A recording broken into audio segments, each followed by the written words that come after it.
Hello friends, welcome to my channel. సాధారణంగా దయ్యాలు ఉన్నాయంటే కొంతమంది నమ్ముతారు, అవును ఉన్నాయని. కొంతమంది నేను చూశాను, అప్పుడు చిన్నప్పుడు మా ఊర్లో ఎక్కడో చూశానట్టుగా వాళ్ళు జరిగిన అనుభవాన్ని వాళ్ళు మనతో పంచుకుంటారు. కొందరేమో నాకు కనపడలేవు కానీ దయ్యాలైతే ఉన్నాయని నమ్ముతారు. ఇక కొంతమంది అయితే అసలు దయ్యాలే లేనే లేవు, అవన్నీ కట్టుకథలు, ఉట్టి కథలే తప్ప నిజానికి దయ్యాలు అనేవి లేవు అని మనమే దయ్యాలు అన్నట్టుగా మాట్లాడతారు. అసలు లేనే లేవు దయ్యాలు అన్నట్టు అని బల్లగుద్దినట్టు వాదిస్తారు. ఇలా బల్లగుద్దినట్టు వాదించే ఓ వ్యక్తి అతడు ఆ తర్వాత చీకటిని చూసి భయపడడం మొదలుపెట్టాడు. అలా దయ్యాలు లేనే లేవని బల్లగుద్దినట్టు వాదించే వ్యక్తికి ఇలా అసలు ఏం జరిగింది, అతను భయపడనోడు చీకటిని చూసి భయపడుతున్నాడంటే అసలు అతనికి జరిగిన అనుభవం ఏంది, ఈ విచిత్ర స్టోరీని గురించి పూర్తిగా తెలుసుకోవాలంటే మనం మన ప్రపంచానికి వెళ్తే కానీ అర్థం కాదు. వెళ్దామా మనం మన దయ్యాల లోకానికి. తల్లి కొడుకులు ఉండేవాళ్ళు, అంటే ఇద్దరు తల్లిదండ్రులకు ఒకటే కొడుకు అన్నమాట. కొన్నాళ్ళ తర్వాత ఏమైందంటే వాళ్ళ నాన్న బొంబాయికి వెళ్ళిపోయాడు. ఇక వాళ్ళ నాన్న బొంబాయికి వెళ్ళి నుంచి తల్లి కొడుకులు ఇద్దరే ఉంటున్నారు. తల్లి ఇక్కడ ఉండి నేనేం చేస్తాను రా, ఊర్లోకి వెళ్తానని చెప్పేసి, ఇక్కడ నువ్వు జాబ్ చేసుకో, 5 సంవత్సరాల తర్వాత ఊరికి వచ్చేయని చెప్పింది. ఇక్కడ ఉండి నేను మాత్రం ఏం చేస్తాను రా, ఊర్లో వెళ్తే జర ప్రశాంతంగా ఉంటాను, ఇక్కడ నాకు గందరగోళంగా ఉంది, నువ్వు కూడా ఇక్కడ ఎన్ని రోజులను ఉంటావు, ఇక్కడ ఎంత సంపాదించినా కూడా ఇక్కడ ఎంతుందో సంపద తగ్గట్టుగా ఖర్చులు ఉంటాయి, ఇక్కడ ఏం మిగిలవు, సొంత ఇల్లు ఉన్నవాడికి ఇక్కడ కరెక్ట్గా సెట్టబుల్ ఉంటుంది, మరి మనకు కరెక్ట్ కాదు అని చెప్పేసి తల్లి చెప్తే కొడుకు లేదు నేను కొన్నాళ్ళు ఇక్కడే ఉంటాను అంటాడు. సరే అని చెప్పేసి ఆ తల్లి వెళ్ళిపోతుంది ఊరికి, తన సొంతూరికి. సొంతూరు అంటే నిజామాబాద్. అప్పటి నుంచి ఇతనే ఉంటున్నాడు. ఇతనికి 4 స్నేహితులు. ఆ స్నేహితులలో ఒకడికి దయ్యాల స్టోరీలు అంటే చాలా ఇష్టమే కాదు, వాడికి దయ్యాలు కనబడతాయి కూడా. వాడు తరచుగా తనకి జరిగిన అనుభవాన్ని ఆ స్టోరీల గురించి మాట్లాడుతున్నాడు. అవి ఇతనికి నచ్చేవి కావు. వీడు తరచుగా అవన్నీ ఏం మాట్లాడతారో నువ్వు, కట్టుకథలు అని చెప్పేవాడు. నీకెప్పుడు కంటపడలేదురా, అందుకే నువ్వు ఇలా మాట్లాడతావు, నీకు కనబడితే తెలుస్తుంది దాని రూపం ఏందనేది అంటే, అవన్నీ కట్టుకథలురా, అసలు దయ్యాలే లేవు, నువ్వు వాగుతున్నావు అని చెప్పేసి కొట్టిపారేస్తాడు. వాళ్ళు అంటారు, ఏదో ఒక రోజు నీకు అనుభవం అవుతుంది లేదా పోరా, అనుభవం కానంత వరకు మనిషి దేన్ని నమ్మడు, నిజానికి మనకు దేవుడు కనిపించాడరా, మాకు దేవుడు కనిపించింది, దేవుడు ఉన్నాడు ఎలా చెప్తున్నారు అంటే, దేవుడు లేదు మనం ఎడికించుంటారు అంటాడు. మరి దేవుడు నిజమైతే దయ్యాలున్నాయి కూడా నిజమేరా అని వాడు వాదిస్తాడు. అంటే ఎవరా దేవుడు అంటే నమ్ముతాను కానీ దయ్యాలు నమ్మనరా అని చెప్తాడు. సరే అని చెప్పేసి అంతటితో ఎవరింటికి వాళ్ళు వెళ్ళిపోతారు. ఆ తర్వాత కొంతకాలం తర్వాత ఏమవుతుందంటే ఇతను సెలవుల కారణంగా ఊరు వెళ్తాడు. అంటే ఇతనికి టీచర్ అనమాట, టీచింగ్ చెప్తాడు. సెలవుల కారణంగా ఊరికి వెళ్తాడు. ఊర్లో వాళ్ళ అమ్మ దగ్గర ఉంటాడు. ఒక 4 రోజుల పాటు ఉందామని చెప్పేసి ఊరికి వెళ్ళిపోతాడు. ఇక 4 రోజులు సెలవుల కారణంగా ఊరిలో గడుపుతుంటాడు. ఊరికి వెళ్ళి వారం రోజుల దాకా వాళ్ళ చుట్టాలను కలిసి, ఆ ఊరు వాళ్ళందరినీ కలిసి అక్కడ ఎంజాయ్ చేస్తాడు. ఆ తర్వాత ఊర్లో ఇక ఖాళీగా ఉండడం ఏం చేద్దామని చెప్పేసి, అక్కడ చిన్నపిల్లలు ఉంటే ట్యూషన్ పెడదామని చెప్పేసి, ఏదో ఒకటి చెప్దాంలే, కొంతవరకు ఎంతో కొంచెం డబ్బులు వస్తాయి కదా అని చెప్పేసి ఊర్లో నా చిన్నపిల్లకు ట్యూషన్ చెప్దామని చెప్పేసి చెప్తే, అంటే చుట్టుపక్కల వాళ్ళంతా సరే అని ఒప్పుకొని మా పిల్లల్ని పంపిస్తాం, మా పిల్లలకు నేర్పించామని చెప్పేసి చిన్న పిల్లల్ని పంపిస్తారు ఇతని దగ్గరికి. తరచుగా వీళ్ళకి ట్యూషన్ చెప్తుంటాడు, వాళ్ళు వస్తుంటారు పోతుంటారు. అట్లా ఒక 15 రోజులు గడిచింది. ఆ 15 రోజుల తర్వాత ట్యూషన్ చెప్పడం అనేది ఇతనికి ఆలస్యం అయిపోతుంది. అంటే పిల్లలు ఎక్కువ రావడం వల్ల ఇతనికి టైం ఎక్కువ పెరిగిపోయింది. ఇలా కొంతకాలంగా వాళ్ళ కాలేజ్ పిల్లలు కూడా రావడం మొదలుపెట్టారు. కాలేజ్ పిల్లలు రావడం మొదలుపెట్టినందుకు చిన్నపిల్లలను త్వరగా పంపించేవాడు ఇంటికి, కాలేజ్ పిల్లలు మాత్రం ఆలస్యంగా వెళ్ళేవారు. అసలు కథ ఇక్కడ మొదలైంది. అందరూ వెళ్ళిపోయాక ఆ లాస్ట్కు అంటే సుమారుగా అందరినీ పంపించేవాడు. 10 లోపు పిల్లలందరినీ పంపించేవాడు. చిన్నపిల్లల్ని 8 గంటలకు పంపించేవాడు, కాలేజ్ పిల్లల్ని 10 గంటల వరకు పంపించేవాడు ట్యూషన్ చెప్పి. అతనికి అప్పుడే వీలేదు. ఇక పంపించిన తర్వాత రాత్రి ఫ్రెష్ అయిన తర్వాత తిన్నాడు. భోజనం చేసిన తర్వాత పడుకుందామని అనేలోపు అతనికి కాస్త దూరంలో ఎవరో పాప అంటే ఒక 15 సంవత్సరాలు ఉంటుంది. అప్పుడు నేను కూడా ట్యూషన్కి వస్తాను అని చెప్తుండేది. అప్పుడు అతను అంటాడు, ప్రత్యేకంగా చెప్పేది ఏముందమ్మా, అందరూ వస్తున్నారు, అందరితో పాటు నువ్వు కూడా రా. నీ పేరేంటి అంటే, నా పేరు రాధిక అని చెప్తుంది. రాధిక ఎక్కడుంటావమ్మా అంటే, నేను ఇక్కడే ఉంటానంటుంది. అవునా, మరి ఈ రాత్రి వేళలో వచ్చినావు, మీ అమ్మ నాన్న తిట్టరా, నిన్ను కోపడరా? మరి ఈ రాత్రి వేళలో వచ్చి చెప్తున్నావు అంటే, నాకు ఎవ్వరు ఏమీ అనరు అంటుంది పాప. సరేలే నువ్వు వచ్చేయి, నాకేం అభ్యంతరం లేదు, నేను చెప్తాను అంటే, ఫీజు ఇంత అంటే, నువ్వు వచ్చేలే, ఎంతో కొంత నేను తక్కువే తీసుకుంటాను అంటాడు. ఇక్కడ ఎక్కువ ఏం తీసుకోను, హైదరాబాద్లో తీసుకున్నట్టుగా నేను ఫీజు తీసుకోను అంటాడు. ఆ తర్వాత ఆ పాప అక్కడి నుంచి వెళ్ళిపోతుంది. ఇతను వస్తాడు. కాసేపు వెళ్ళాక లోనికి వచ్చాక వీళ్ళ అమ్మ అంటుంది, ఎవరితో మాట్లాడారు బయట అంటే, ఏమో వచ్చింది, నా పాప వచ్చింది, నాకు కూడా ట్యూషన్కి వస్తానని చెప్తుంది అంటే, ఎక్కడ ఉంటుంది ఇక్కడే అంటే, ఎవరా పాప అంటే, ఏమో తెలీదు, రాధిక అంట, ఇక్కడే ఉంటుందంట అన్నాడు. అప్పుడు వాళ్ళ అమ్మకు జలుబు చేసింది బాగా, సరిగ్గా అర్థం కాలేదు. సర్లే అని చెప్పేసి వాళ్ళమ్మ పెద్దగా ఆలోచించలేదు. సర్లే ఇక్కడ చిన్నపిల్లలు చాలా మంది ఉన్నారు కదా, అందులో ఏముంటారు అనుకుంది. కానీ వాస్తవానికి ఏందంటే, ఆ వచ్చిన పాప ఒక ఆత్మ, అది ఇతనికి తెలియదు. చనిపోయి 6 నెలలు అవుతుంది. ఆత్మ ఎక్కడే తిరుగుతుంది. ఇక ఆ తర్వాత ఇతను రాత్రి నిద్రపోతాడు. నిద్రపోయాక ఆ పాప కల్లోకి వస్తుంది. కల్లోకి వచ్చి, నేను వస్తాను, నన్ను కాదనద్దు అంటుంది.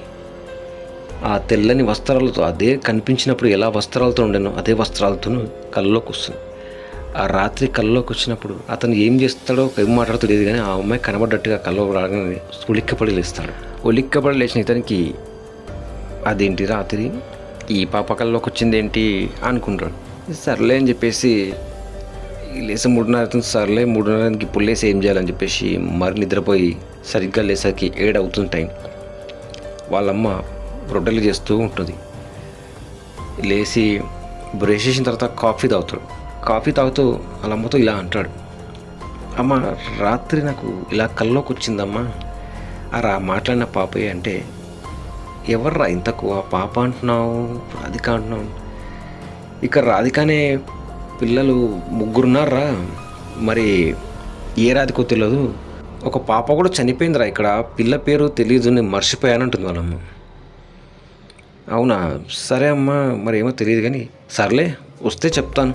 కల్లోకి అంటే చాలామంది వస్తుంటారు కదా, నా స్నేహితులు వచ్చారు, అందరూ వచ్చారు, అందులో పాప వచ్చి ఉంటుంది. సరిగా నాకు పడుకునేటప్పుడు మాట్లాడింది కాబట్టి ఆ పాప నాకు కల్లోకి వచ్చినట్టుంది, అంతే, ఇంకేం లేదు.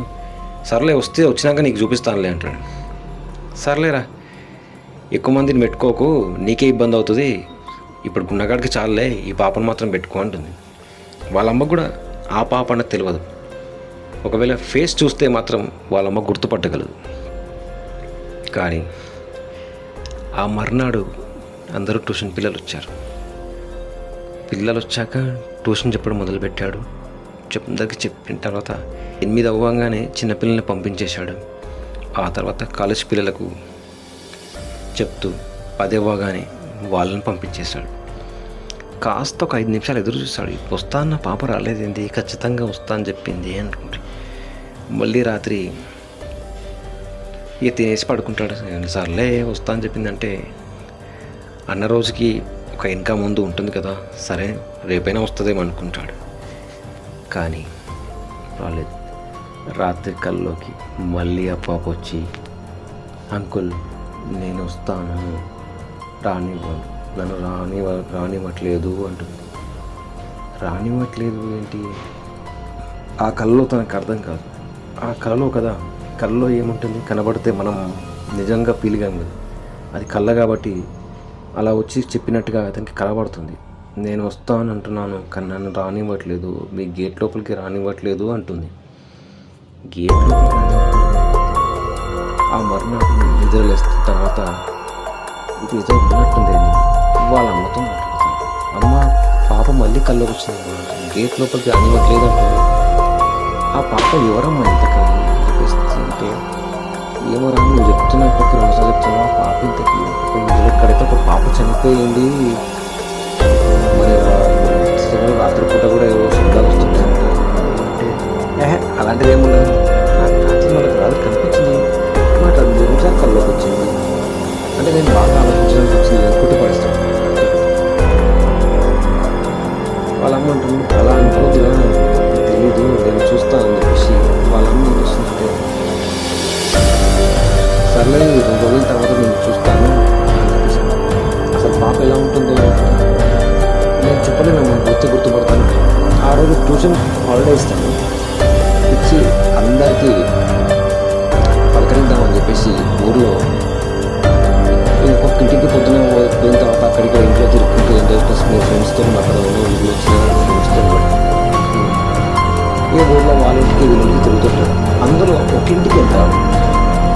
ఒక ఇంటికి వెళ్తే ఆ పాప ఫోటో కనపడుతుంది. కదల్ని అన్నట్టుగా ఇంటి పిల్లలు కనిపిస్తుంది.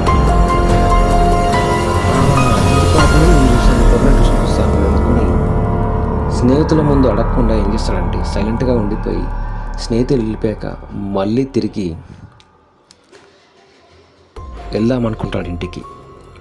లేదు అడగడం ఎందుకు, అమ్మకు చెప్దామనుకొని వాళ్ళ అమ్మకు చెప్తాడు. పలానా ఇంట్లో వెళ్ళానమ్మా, ఆ పాప చూశాను, ఆ ఇల్లు అక్కడ ఉంది అంటే ఎటువైపు ఉన్నది రా ఇంటి అంటే ఇల్లు అంటే ఆ ఇంటికి దూరంగా ఒకటి కమిటీ హాల్ లాగా ఉంటుంది, అక్కడ ఉంటుందని చెప్పాడు. సర్లే కమిటీ హాల్ అంటే కమిటీ హాల్ కాదురా, ఒకప్పుడు ఉండే కానీ ఇప్పుడు కమిటీ హాల్ కాదు, మొత్తం కూలగొట్టేశారు, అది చెత్తకుండలా తయారైంది అని అంటున్నాం. అవునా, చాలా రోజులు అక్కడ మా పాత వాళ్ళు అయితే అక్కడ లేరు, కానీ ఒక 6 సంవత్సరాల నుంచి అక్కడ 3 ఫ్యామిలీలు ఖాళీ చేసి వెళ్ళిపోయారు. మళ్ళీ మా పాత వాళ్ళు మన ఇంటి వెనుక వైపు వచ్చారు, కానీ అక్కడ సైడ్ ఎవరు ఉంటారో తెలియదు. 3 ఫ్యామిలీ అయితే మారిపోయినాయి, మళ్ళీ వాళ్ళు ఎవరో తెలియదు, నేను చూస్తే గుర్తుపడతాను అంటున్నాను. సరే అని ఏం చేస్తాడంటే ఆ మర్నాడు పాత స్కూల్కి వెళ్దామని చెప్పేసి తన చిన్నతనం ఉన్న పాత స్కూల్కి వెళ్తాడు ఫ్రెండ్స్ నెంబర్ తీసుకొని. పాత స్కూల్లో అందులో ఒక బ్యానర్ కనపడుతుంది. ఆ బ్యానర్పై చూస్తే ఆ పాప కనపడుతుంది. ఈసారి స్నేహితులని అడుగుదామని చెప్పేసి తన స్నేహితులకు చూపిస్తాడు. అరే ఈ పాప ఎక్కడుంటుందిరా అంటే ఆ పాపనా, ఎందుకు అడుగుతున్నారా ఆ పాప గురించి అంటాడు. లేదరా ఈ పాప ఇల్లు ఎక్కడ, ఈ పాపకు ట్యూషన్కి వస్తా అన్నదంటే స్నేహితుల్లో ఒకడు నోరు వెళ్ళబెత్తి రెప్ప కొట్టకుండా చూస్తాడు. ఏమిరా అలా చూస్తున్నారు, ఈ పాప ట్యూషన్కి వస్తా అని చెప్పిందిరా నాకంటే ఈ పాప నీకు ట్యూషన్ చెప్తానికి వచ్చిందా, నువ్వేం మాట్లాడుతున్నావురా అంటే అదేంద్రా పాప ట్యూషన్కి వస్తా అంటే నేను మాట్లాడుతున్నా అంటావు, పాప ట్యూషన్కి రావడం ఏంట్రా, ఆ పాప చనిపోయి 6 నెలలు అయిందిరా అని అంటాడు. అంతే, అంతటితో అతనికి ఊపిరి ఆగినపోయినంత పని అయిపోతుంది. కాసేపు మాట్లాడాడు. ఒరేయ్ ఈ పాప 3 రోజుల కింద నాకు వచ్చి ట్యూషన్కి వస్తా అని చెప్పిందిరా, అలాగే రాత్రి 2 రోజుల నుంచి నాకు కళ్ళలోకి కూడా వస్తుందిరా అని చెప్తాడు. ఆ కనిపించిన పాప ఆత్మయ్య తిరుగుతుందని నీకు తెలియదా అంటే నాకేం తెలుసురా, నేను అక్కడ హైదరాబాద్లో ఉంటున్నాను, ఈ ఊరికి ఈ మధ్య కదా నేను వచ్చింది, నాకెంత తెలుస్తుందంటే నువ్వు దయ్యాలంటే నమ్మవురా, మరి నీకేం చెప్పాలంటే ఆ కనిపించిన పాప ఎవరు కాదురా, నేను ఆత్మరూపంలో నీకు కనబడింది, అది నిజంగా మనిషిగా పాప కాదు అంటాడు. అంతటితో అతనికి వణుకు పుడుతుంది.